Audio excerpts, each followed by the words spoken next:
वायरफ universe के tiger 3 के trauma से हम गुजरे थे, उसके बाद हमें सैयारा जैसा कुछ देखने को मिला और अब एक ऐसा ट्रेलर आया है जिसने सबको थोड़ा अचंभित, थोड़ा कंफ्यूज भी कर रखा है। क्या कहें इसे, क्या समझें इसे, गुड न्यूज या फिर यूजुअल कुछ। And this is war. जी हाँ, बात हो रही है यहाँ पे वॉर 2 के ट्रेलर की, जहाँ पे ये डिसाइड करना मुश्किल हो गया है कि देखें ऋतिक रोशन को या फिर जूनियर एनटीआर को। आई नो, कुछ भी हो जाए फेवरेट हमेशा हमारे ग्रीक गॉड ही रहेंगे। देखने से तो अब तक यही लग रहा है कि 2-3 एजेंट्स आपस में भिड़ेंगे, जहाँ एक्शनलिटी के साथ साथ कुछ पर्सनल एंगल्स भी होंगे जिसमें एजेंट्स के मोटिव एंड स्टेप्स को भी इफेक्ट करेंगे। जहाँ पे दोनों ही एजेंट्स हैं और दोनों ही अपने अपने हदों को पार करना चाहते हैं। दोनों ने इस बात की शपथ तक ले रखी होती है। एक तो अपनी आइडेंटिटी हर बार सब छोड़ के बस एक साया बनना चाहता है और दूसरा एक वो सब कुछ करना चाहता है जो कोई नहीं कर सकता, एक ऐसी जंग लड़ना चाहता है जो कोई नहीं लड़ सकता। सोचो क्या होगा जब ये दोनों आपस में भिड़ेंगे, जो दोनों हारना नहीं चाहते और पीछे मुड़ के देखना नहीं चाहते, जहाँ पर कुछ भी करते हुए या फिर करने के बाद पाप पुण्य अच्छा भला ये सब नहीं सोचना है, या फिर एक ऐसा बलिदान जिसका कोई गवाह नहीं होगा, जो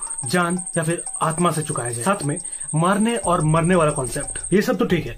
बस इतना चाहूंगा कि जितनी इंटेंसिटी इन कैरेक्टर्स में, इनके एक्सप्रेशंस में और डायलॉग्स में है वो मूवी में भी रहे तो बहुत मजा आएगा। ये क्लैश और बैटल इंटरेस्टिंग इसलिए भी है क्योंकि दोनों चाहते हैं कि India need to be first, तो दोनों में से कोई भी जीते या फिर कोई भी हारे, जीत इंडिया की ही होगी और शायद एक तरफ हार भी। और अगर जंग दोनों के लिए, एक ही देश के लिए है, तो ये जंग हो ही क्यों रही है। तो फिर इंटरेस्टिंग रहेगा यह देखना कि जीतता कौन है। अब जाहिर सी बात है कि वायरफ की स्पाई यूनिवर्स की एक्शन मूवी है, तो car chase scenes, hand to hand combats, gun scenes, gun shootings, helicopter scenes, risk, दौड़ना उड़ना, पानी में हवा में, कार्स उड़ेंगे, एक्सप्लोजन्स होंगे, दोनों पार्टीज आ करके चिल्लाते हुए मारेंगे एक दूसरे को। ये सब नॉर्मल सी बातें। टीजर में तो देख के लगा था कि कियारा आडवाणी बस एक आई कैंडी होंगी मूवी में, लेकिन इस बार तो वो भी एजेंट या फिर एक कॉर्प निकल गई जो काफी अच्छा एक्शन कर रही है।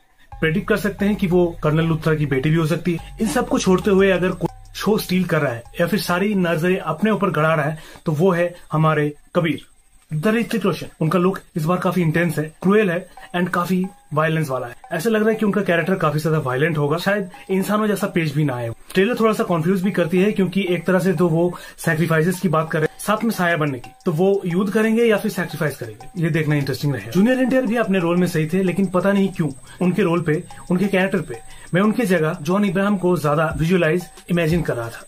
पता नहीं कैसे क्यों लग रहा है कि होते तो ज्यादा मजा आता। आप क्या सोचते हो इस बारे में? ट्रेलर का पीक मोमेंट मेरे हिसाब से उस मंथ से शुरू होता है जहाँ पे कर्नल लुथरा ये बोलते हैं कि you are a soldier, he is a soldier and this is a war.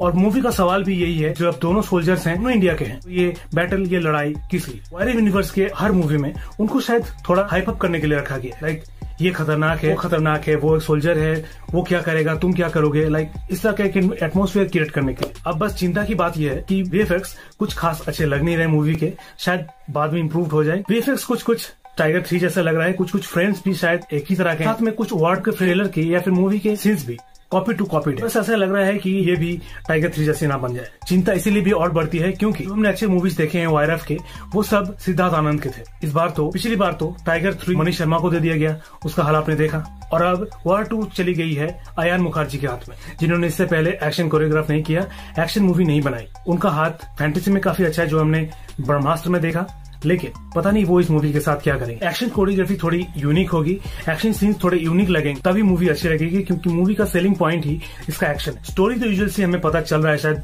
कि क्या होने वाला है, लेकिन अगर कुछ अच्छे कैरेक्टर, उनके रियल चार्म के साथ, अच्छे डायरेक्शन के साथ अगर हम तक पहुंचे तो शायद वॉर 2 भी एक काफी अच्छी मूवी हो सकती है। बस ये हाइप के चक्कर में एक और मूवी बनाते, बस एक यूजुअल वायरफ की एक्शन मूवी बन के ना रह जाए। बस इस जस्ट ट्रेलर, ज्यादा नहीं सोचते हैं और ज्यादा प्रेडिक्ट नहीं करते हैं, थोड़ा पेशेंस और सीधा कंक्लूजन पे पहुंचेंगे मूवी देखने और उसके बाद मूवी रिव्यू के साथ। पता नहीं इतनी ज्यादा एंटिसिपेटेड मूवी का ट्रेलर आने के बाद भी मैं क्यों 2 के लिए ज्यादा इंटरेस्टेड हूँ, एक्साइटेड हूँ। कहना नहीं चाहिए लेकिन कह रहा हूँ। बिना टीजर ट्रेलर के कूली ने ज्यादा सस्पेंस बना के रखा है ना, इसका तो एटलीस्ट टीजर यूजर मिल गया, कुछ थोड़े बहुत आइडिया लगा लिए, देखने को मिल गया कि मूवी में क्या हो सकता है। लेकिन कूली में नहीं देखा ना, उसकी बात सीधा थिएटर जाने के बाद करनी पड़ेगी। कौन अच्छा रहेगा, कौन जीतेगा, कौन इस रेस में ज्यादा दौड़ लगाए और कौन ज्यादा स्ट्रगल करेगा, let me know in the comment.